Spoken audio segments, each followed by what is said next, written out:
All right, welcome back, Powers on Sports Podcast. You just heard our SEC preview with Vince and Mike. Now we are heading to the ACC. It's just going to be Vince and myself here. Mike had to take a little had to do a little honeydew list at the house. So we're gonna break down the ACC. We're gonna break down Jordan Hudson and company.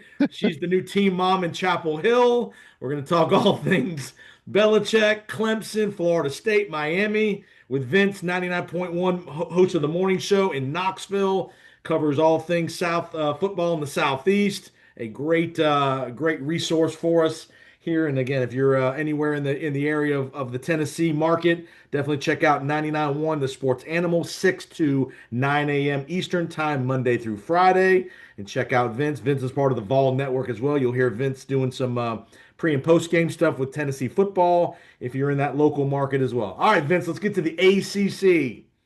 Kind of the step brothers or the step sisters of the SEC in many people's eyes. They did get two teams into the playoff last year. You got Clemson and you got SMU with the great run they had with Rhett Lashley and company. But this year, I think most people believe Clemson is kind of the clear number one preseason pick. Klubnik back for year three, played really well last year. Gave Texas a really good game in that quarterfinal game. hmm Dabo kind of adjusting to the transfer portal a little bit, dabbling in that a little bit, a little more of that. But it seems like Clemson's kind of got their mojo back the last year or so. Just give me a thought about Clemson and Dabo as you head into 2025 with all the expectations on Clemson to at least win the conference and get one of those automatic bids. Well, it's interesting. Clemson, it kind of goes back to me to the Orange Bowl in Miami. And I saw Cade Klubnik in person as they were taking on Tennessee, and they would lose to Tennessee and Joe Milton. And that's when Joe Milton was kind of introduced to the world and ended up being the starting quarterback the following year. And Yep. Cade Klubnik did not look very good at that point. And after getting becoming the starting quarterback, and you heard all the accolades from him when he first got on the field. When he, as a freshman, he came into the game. The guy looked brilliant. I thought this guy is going to be an absolute star. Then when he got the opportunity to play, it wasn't great in that Orange Bowl, and you're like, okay. And then the next year is just kind of mixed bag, up and down, but maybe a little bit better. And then last year really came together for him, and he looked like the five-star that he Hmm. was originally. It starts with him, but he's become one of the better quarterbacks in all of college football. He can make plays with his legs. He's a tall guy with stature in the pocket. He doesn't panic in the pocket, can make all those throws. He just looks like he's finally got the burden of living up to his rating off of his shoulder, and now he's just playing. Oh, by the way, they've improved their wide receiving core because back there Ding in the Orange ding. Bowl, yeah, they weren't that great. They weren't dynamic. They were okay there. They could also run the football a little bit better. Ran a little bit better than they could throw it at the time. But now they've got everything. They've got weapons at the skill position players. They've got an elite level quarterback, and they've got a defensive line. Frankly, a front seven. They've even got Terrell in the back end in the secondary. They've got dudes at every level, but when you have a top-notch quarterback and a top-notch defensive line, and you could argue that Clemson has the best quarterback in the country and the best defensive line in the country. Those are the two most important elements in Pillars, football. yes, pillars to victory. You know that, Jason. So if you have those, you got a great shot. They have an experienced coach, excellent coaching staff, other really good players they filled in. They've had stability. You mentioned the portal a little bit, but they didn't go crazy. And they don't play in a Right. overly difficult conference. Yes, they have LSU to begin with in what Booger McFarland called on our guy TJ Reeves's Yeah. his podcast. He called them the fake Death Valley because, of course, Booger McFarland is an LSU guy. You know that as a former Tampa Bay Buccaneer. But yeah, if they have that, and they have South Carolina at the end of the year, which is no longer a pushover. Um, they've got a very manageable schedule overall because the league is just not a couple games, Yeah. with pretty good above average team, but it's not a gauntlet by any means. So yeah, I think Clemson is a clearly to me a cut above everyone. That next level probably starts with Miami, Yeah. but Clemson has checks all the boxes in my opinion.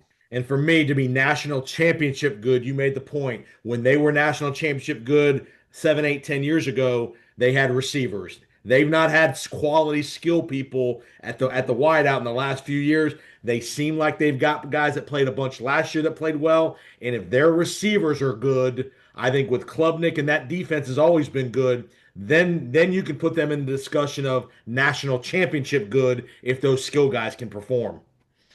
No, I totally agree. I totally agree. They've got offense, they've got defense. Their They kicking just game has not been great the last year or so. So true. again, when they get into whatever, however many of those tight games they do get into, Right. the kicking game has got to be better because that will get them killed in a close game, i.e., come playoff time or an ACC title game. Their kicking game has not been good the last couple of years. They've got to shore that up for sure.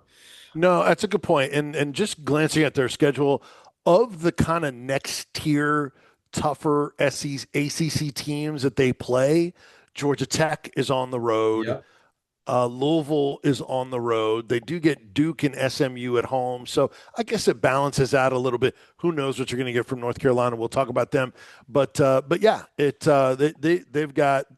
checked a lot of boxes. They have a lot of the ingredients. If you're looking for a non SEC or Big Ten team, that's where I would put my stock in is Clemson. All right, so you mentioned it. We talked about it. Let's go to Chapel Hill, the ultimate experiment of the old guy going back to college.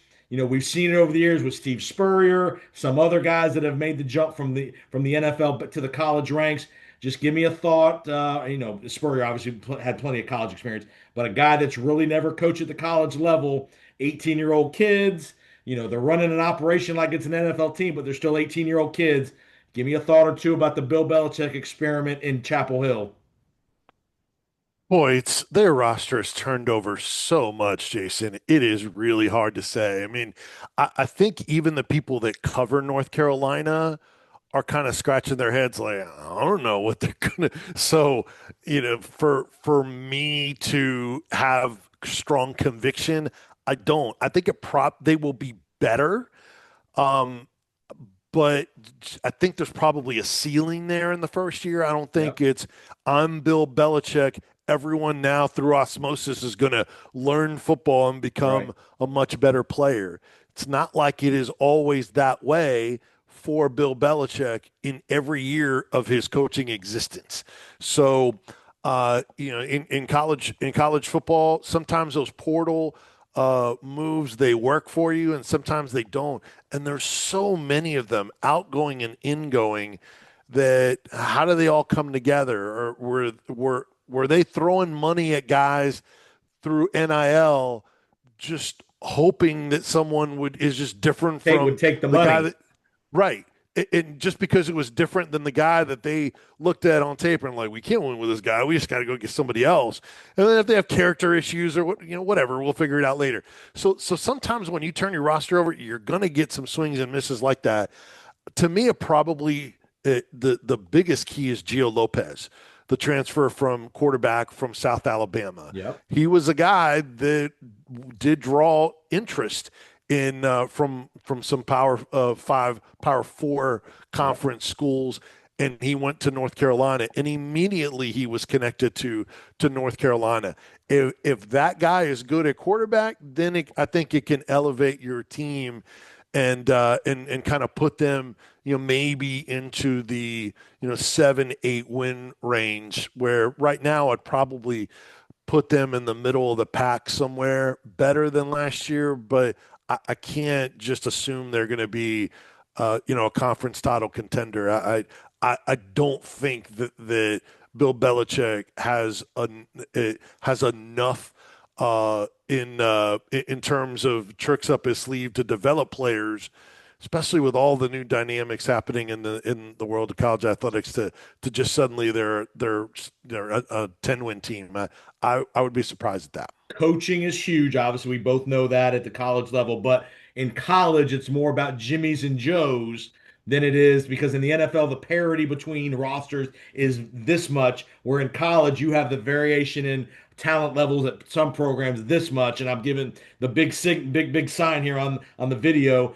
How much of that Bill Belichick can he shrink that margin of I don't have enough good players, but I may be the best X's and O coach in America, especially on the defensive side. How much of that stuff, that's the part will be interesting to see is how much of Bill Belichick's brilliance can weigh on his roster when he's not going to clearly have the most talented roster he's playing most weeks. I do think that is something that can work in his favor. Yes. But in the pros, you typically your roster doesn't turn over like it does. You have guys that have been in your system. Maybe they're not the most talented guys, but now they know what to expect. They know what you want, and they buy in. They're professionals. Now you're dealing with kids maybe that just got there, kids that maybe don't even remember Bill Belichick and his winning, in the specifics of it and what made him great. So do you have the fundamentals and the work ethic to, if he's putting you in the right places from an X's and O standpoint, that you're going to be able to pay it off? Like it's all got to come together. So if they have the right guys in the portal, he can scheme them to a better record, to your point, than maybe what their talent is. I just think there's so many wild cards and dynamics with so much that's different, and maybe some kids not buying in. Probably going to see a lot of reaction shots of Bill Belichick kind of with a look on his face, like, what in the world is this kid doing? So and that's with him not being expressive. You're still going to be able to read that from him. But yes, I do think because coaching is so important in college football, there will be a level of maximizing what he's got in Chapel Hill. And, they do get Clemson at home. I think that TCU game is fascinating. I don't think people are talking enough about that for week one game for them. TCU, pretty decent team, I think, in the Big 12. Kind of like Dion last year when Colorado played TCU. Right. We saw the coming out party of kind of Shador and all those guys. So, yeah, do they send a statement early? Do they look like a completely different outfit that everybody's going to be like, whoa, maybe he does have a hold of what's going on in college football? If not, if it looks so-so, then that's probably the way the season will go. Let's go down to Miami. I think Miami could be one of the sleeper teams in America. Undervalued again. They have two wild cards we're going to talk about. Carson Beck comes over to take over for Cam Ward. We saw what Beck was in 23 at Georgia, top 10 NFL prospect. Last year we saw not great Carson Beck. A lot of interceptions, a lot of potential, but a lot of turnovers such. And you got Mario Cristobal, who has figured out a way over a couple times at Miami they had the playoff bid in their hands last year and they blew it at Syracuse late in the year. Mario's not known to be a great strategical in-game coach. Give me a thought or two about Miami. Again, a lot of talent, new DC, a lot of home games. Their big games are at home. Notre Dame at home, Florida at home, Louisville at home. If they can navigate the home games and win the games at home, you got to go to SMU later in the year. You got to go to Virginia Tech later. But I think if Miami and Carson Beck can play to 23 level, I think Miami's a very underrated team in the ACC. And no Clemson, And no Clemson on the schedule. Exactly. Yeah, no, but you hit on the schedule perfectly. And I would add one other thing as an important factor. Yes, Carson Beck. Yes, Mario Cristobal. But you mentioned the change of DC, and that's because they couldn't tackle. My goodness, they were horrible defensively in some games, and Cristobal has admitted that. And so they have to be much better than they were. They were in that position with a bad defense. Yes. So that should tell you if they don't have a big drop off from Cam Ward to Carson Beck, They've got really good offensive linemen. Francis Malgoa is a guy, a 5-star that picked Miami over Tennessee. So he's a big time talent. Got some good defensive linemen, maybe a little bit undersized, but still very good. So they've got pieces to work with. They've got they tried to go a little bit bigger at wide receiver when they've been like speedy, Hmm. a Little scat guy guys. Yep. Little with guys. Yep. those Xavier Restrepo, Yep. Restrepo, those kind of guys. And I think they should be able to run the ball pretty well. So if they can improve the defense, then yeah, to me they are the second best team in the league because that schedule does work in their favor. I always kind of wonder about Cristobal and his decision making, and his game management at times, and I think it's cost them before. And in a big important game, or maybe in a game where you're supposed to beat somebody, but now suddenly you find yourself in a tight game, Yep. and you need to finish things off and have some composure.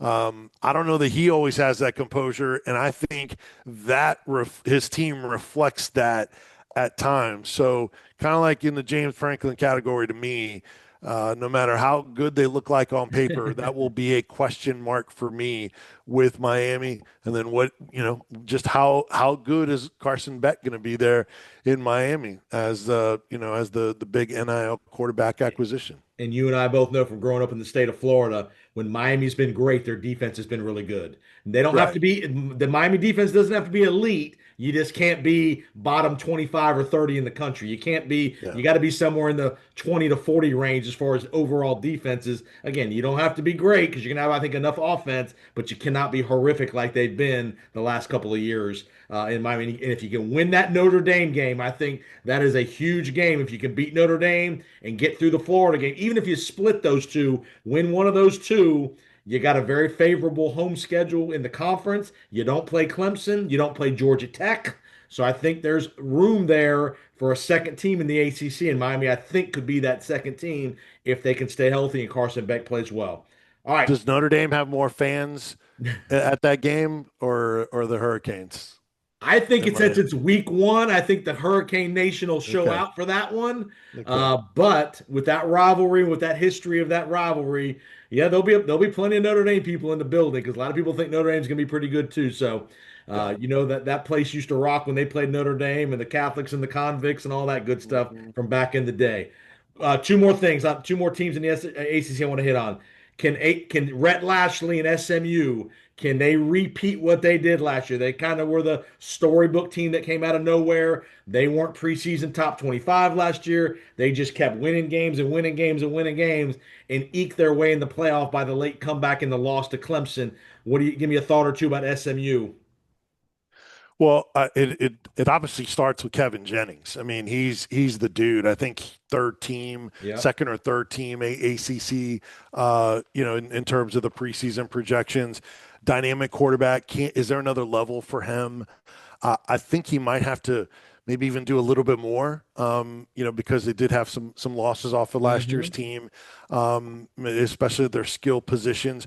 But they're pretty good on the line of scrimmage, considering that that's not what you would think an SMU would be known for. But they've got some really good all conference type of players. And Rhett Lashley, man, he always believes. I think he wills his team into thinking they're better than what they are.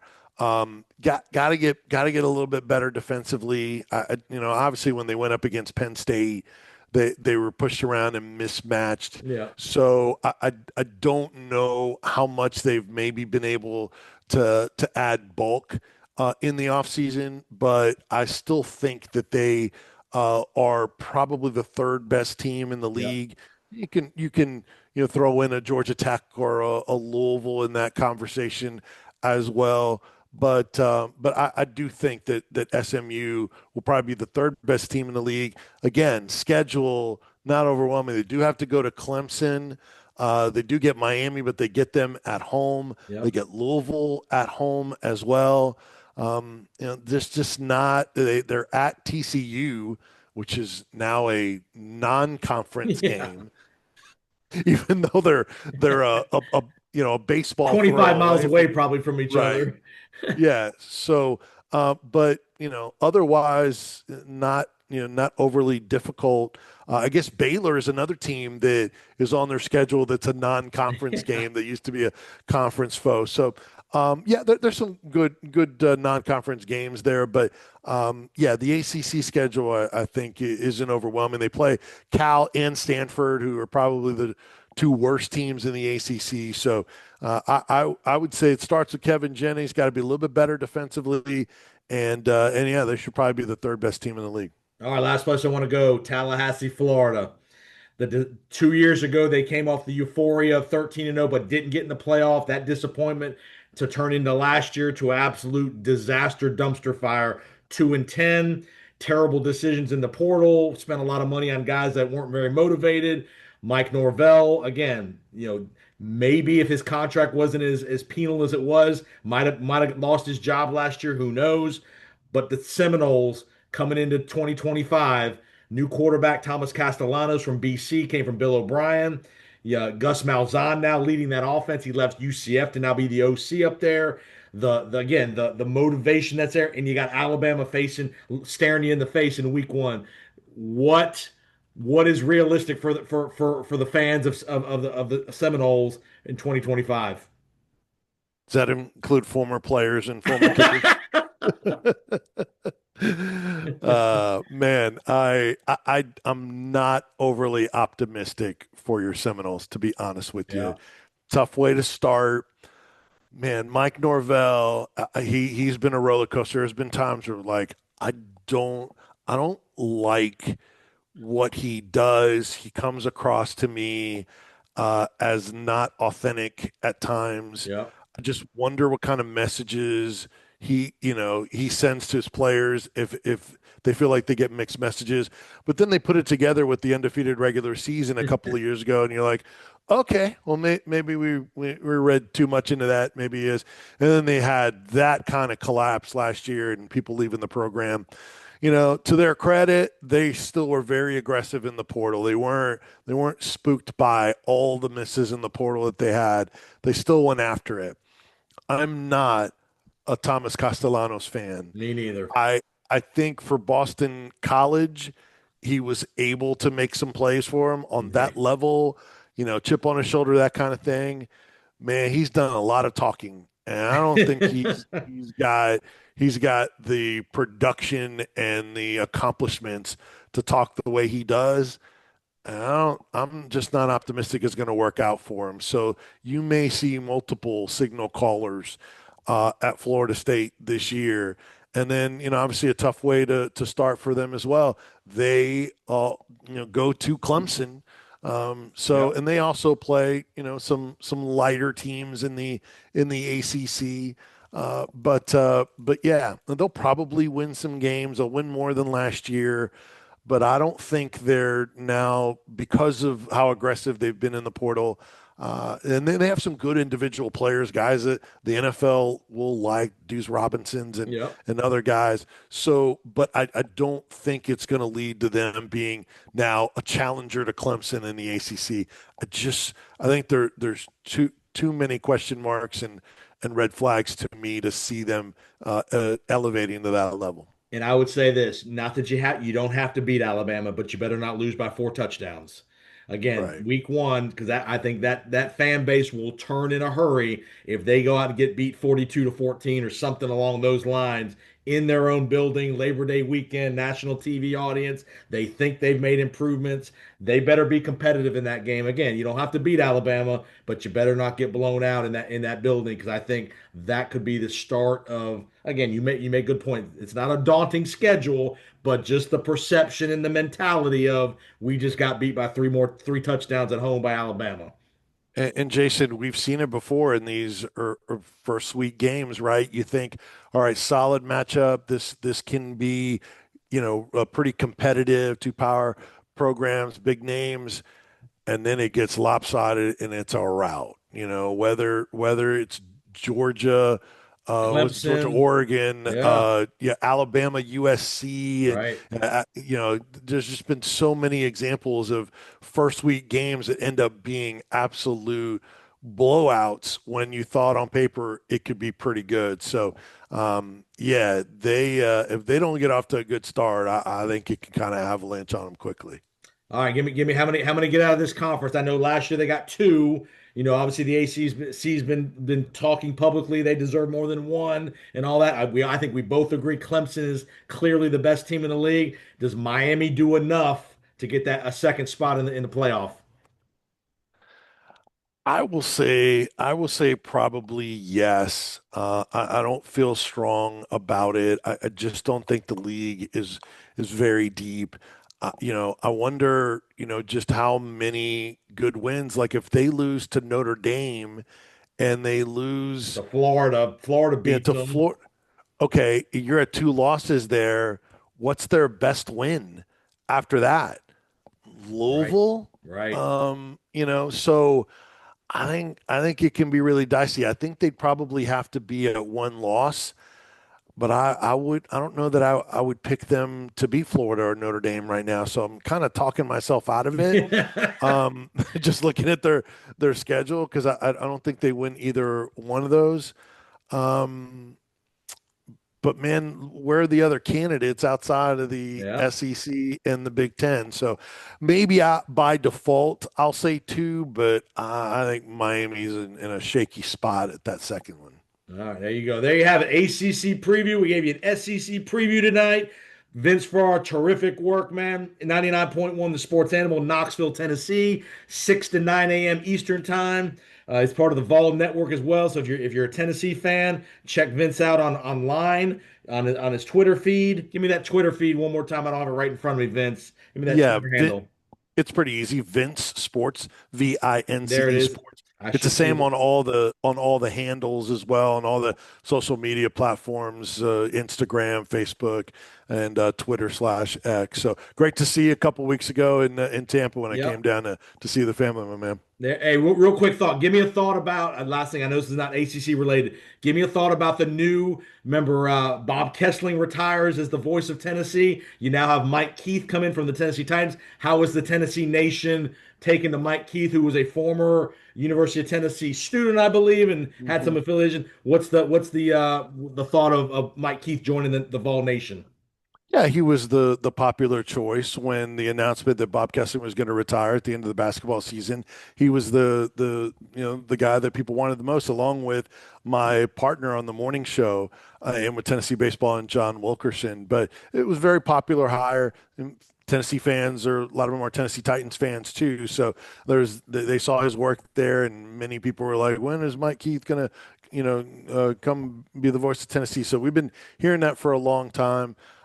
So there's a lot of different things that they're doing on the network, and there's some familiar voices as well that will be back as part of the football production. So definitely been, and they're very very active on social media. So that's a much different thing that they were doing before. Just kind of bringing it up to date and modernizing the way they approach things. And yeah, Mike Keith was definitely a popular hire, and I think you will see fans be plenty happy with it, especially if there are good things to call when it comes to Tennessee football Right. for sure.